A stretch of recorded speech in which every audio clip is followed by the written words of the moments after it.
Hey, what is going on, guys? This is Jake at That Fit Friend, and today I'll be reviewing the Under Armour Project Rock BSR 3. So 3 pros that I have with the BSR 3 is number 1, as a more budget-friendly training shoe, this model does a pretty good job. And I think if you are really into the Project Rock training shoe line and you've liked the BSR 1, 2, or even the other Project Rock models, and you don't necessarily feel like dropping 150 USD for the PR5, this can be a pretty comparable shoe. It does a pretty good job across the board when it comes to versatile training and more recreational lifting. Now, it's not going to be your most niche shoe for training, but when it comes to being a decent, well-rounded shoe, it does a pretty good job for its price point. And I do think if you like the Under Armour Project Rock line, like that's obviously a big perk of the shoe and likely why you're investing in them.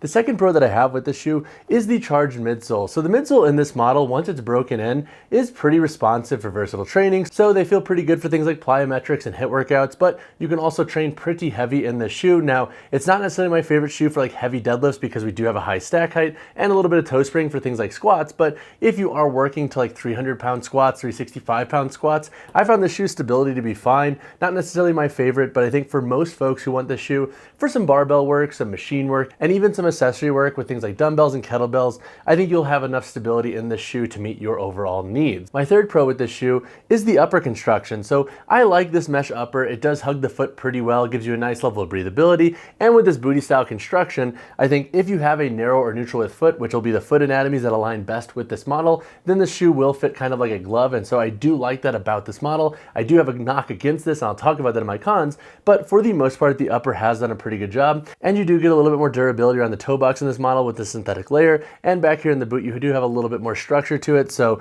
it does feel pretty good as a whole. But now let's talk about a few cons that I have with the BSR 3. So 3 cons that I have with the BSR 3 is number 1, if you like a more flexible training shoe, this is not going to be the model. So I mentioned this earlier, but this model does have a pretty high stack height. That essentially means the amount of material that separates the foot from the floor. And so with this midsole here, it is pretty thick. And so this model does take a while to break in. It doesn't give you a ton of flex here through the midfoot. So if you're somebody who likes a shoe that has a little bit more articulation for your training and bends a little bit better with the foot, I would say steer clear of the BSR 3. Look into models like the Tri-Base Rain 5. That model is not going to give you the most articulation, but it will be a little bit better than this shoe, and it's still from Under Armour if you are heavily invested in that brand. The second con that I have with this shoe is that it's not going to be your best model for niche training. And so what I mean by that is that if you are wanting a shoe for dedicated barbell work, or if you're wanting a shoe for things like CrossFit and functional fitness, I would say pass on this model. This is not my favorite model to deadlift in because it is pretty thick. With this toe spring here as well, it's not my favorite model to squat in because it doesn't have the most stable sole when it comes to really grounding that forefoot. Now granted, it will work again for moderate loads, but I think if you are really trying to find a stable shoe for barbell back squats and deadlifts, etc., you might want to look into options that are a little bit more fine-tuned for that type of training. My third con with the shoe is that it's not the most wide foot friendly shoe. So I like the booty style construction, I like the upper, and it fits my foot pretty well. I have a neutral foot. However, I do find them a tiny bit limiting up here in the toe box. So if you do have a wider foot, I would say look into other models because I don't think you're going to have enough width in the shoe, and this model doesn't have a removable insole, so you don't get a ton of depth. So even if you want to take out the insole to give yourself a little bit more volume in the forefoot, you're not necessarily going to be able to do so in the shoe because that insole is glued in. Now granted, you can kind of force it out, but I would recommend not doing so. And with that limited volume, I'm not convinced it's going to align with wider feet or feet that need a little bit more depth with their shoes. But now let's chat on the performance of the BSR 3. So when chatting on the performance of the Under Armour Project Rock BSR 3, I'm going to break this section into a few different parts. I'll talk about the shoe's performance for lifting, versatile training, short runs, and daily wear. In the context of lifting, the shoe does an okay job, and I mentioned this in my pros, but it's a pretty good generalist. So I think if you're, for example, deadlifting around like 400 pounds and lower, you're squatting around like 365 and lower, you should be fine with the overall stability of the shoe. It's not necessarily my favorite shoe for those contexts, but it does give you enough stability with this charged midsole to not give you a ton of compression. On top of this, I do like the grip of this outsole. You get this Tri-Base tech here as well to help promote overall stability and grip in the shoes. So whether you're training on wooden platforms or rubber gym floors or even on turf, the grip in the shoe should be pretty satisfactory for your lifting needs, and it also works well on machines, which I like. So if you do want that more generalist training shoe for weight training, this model should do a pretty good job. When it comes to versatile training, the shoe also does a fairly good job as well. I think if you're wanting a shoe for more casual HIIT workouts or athletic style sessions, this midsole, once it breaks in, does give you a decent level of responsiveness, and the boot back here has a little bit more support with the booty style construction and whatnot, so it does help provide a nice level of foot security. But this shoe does come with a drawback for versatile training, and that is its lack of articulation. So if you do want a shoe that moves a little bit better with the foot when you're doing like lateral jumps and things like plyometrics, where you do want a little bit more articulation in your shoe so you can feel the ground a little bit better when it comes to your ground feedback, then the shoe might be a miss for you. So I would say if you're going to use them for versatile training, do note that once again, the shoe will work pretty well, but it's not necessarily going to be your most dialed shoe. If you're an athlete, for example, wanting a shoe that can really perform well for lifting, jumping, and whatnot, and give you a ton of ground feedback. When it comes to short runs, this model does an okay job. I would say probably cap your mileage to about like 1, 2, maybe 3 miles in the shoe tops. So if you want a model for like a casual pre or post workout couple of miles, the shoe should be just fine for that context. The charged midsole does run a little bit more stiff, so it's definitely not the softest shoe on the market, but it should work for short runs if you just want to do something more casual in them. For long distance runs or sprint work, I would say look into shoes that are going to be a little bit more specific for your needs. When it comes to daily wear, the shoe does an okay job as well. Like, it's pretty comfortable and it will work for longer walks or all day wear. However, my knock against this shoe for that context is its limited toe box. So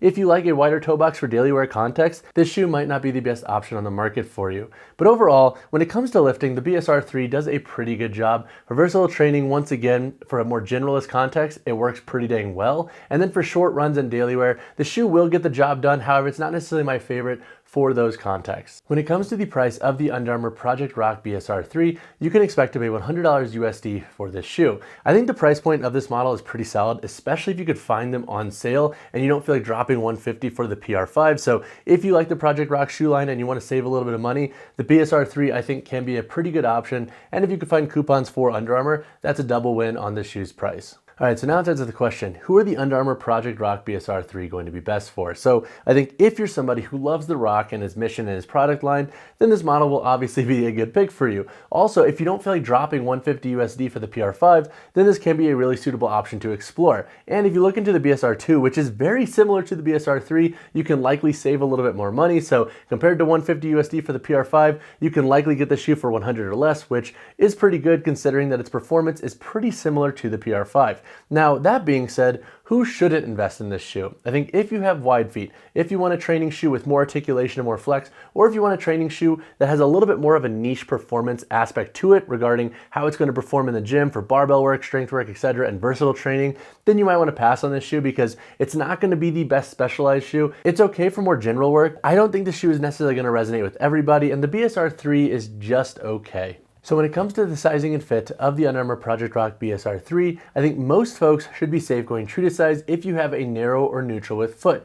For those foot anatomies, this shoe should fit pretty true. They have a regular fit per Under Armour site. Now, if you have a wide foot, I would say steer clear of this model. I don't think it's gonna have enough width for you, and even if you size up, I'm not convinced the toe box is gonna be spacious enough for you. So for narrow and neutral width feet, go true to size in this model. For wide feet, pass. So when it comes to the weight, heel, toe drop, and insole in the BSR 3, for my size 10 model here, we have a weight of 11.65 ounces.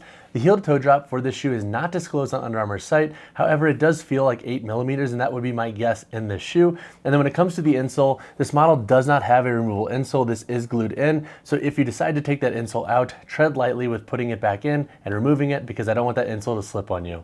All right, now let's break down the construction of the BSR 3. Up here on the toe box, we have an extended outsole layer that wraps up. And then looking at the upper of this shoe, we have a mesh upper that extends from the forefoot into the midfoot. And then back here, we also have a mesh upper, but with a little bit more structure around the boot and with some textile overlays. Up here at the toe box, we do have a synthetic overlay as well to provide additional support and durability for the toe box. Looking at the midfoot, we have 5 core eyelets that go up. We have a loop here for additional security with the laces. And then we have a tongue and heel tab to help pull the shoe on, because once again, we do have a booty style construction. Over here on the lateral and medial side, we also have some overlays as well. Looking back here at the boot, we have this rubber overlay here and this little strap back here. I'm not sure this really does anything for the shoe. I think it's more for aesthetics because really this strap is like glued down, so you don't get a ton of support from it. So it's not really external, so I don't really see the full-on point of this. It's probably for support, but I don't know how much that's really doing here. Looking at the midsole, we have a charged midsole throughout the entirety of the shoe. It is pretty thick and it is pretty dense in nature. Looking at the outsole, we have a full rubber tread patterning with some grooves up here in the forefoot, and then we have that tri-base tech here in the midfoot. We have some Project Rock branding here on the outsole, some BSR branding right here, and then we also have some Project Rock branding on the medial and lateral side and the heel back here and up here on the tongue. And then lastly, once again, we do not have a removable insole in this shoe, and that pretty much wraps up the gist of this model's construction. If you have additional questions on the shoe's construction though, drop a comment down below. Alright guys, that wraps up my review of the Under Armour Project Rock BSR 3. Overall, the shoe is just okay. It's not necessarily a shoe that really wows me in any one performance area, so if you do want a more budget-friendly Project Rock shoe, it will do a good job, but again, there's nothing really special about this model, and honestly, if the BSR 2 is on sale and available in your size, you might want to look into that shoe because it is very similar to the 3. If you have additional questions on this model, drop a comment down below or reach out to me personally, whichever you prefer. And as always, drop a like on the video, subscribe to the channel. I'll see you in the next one.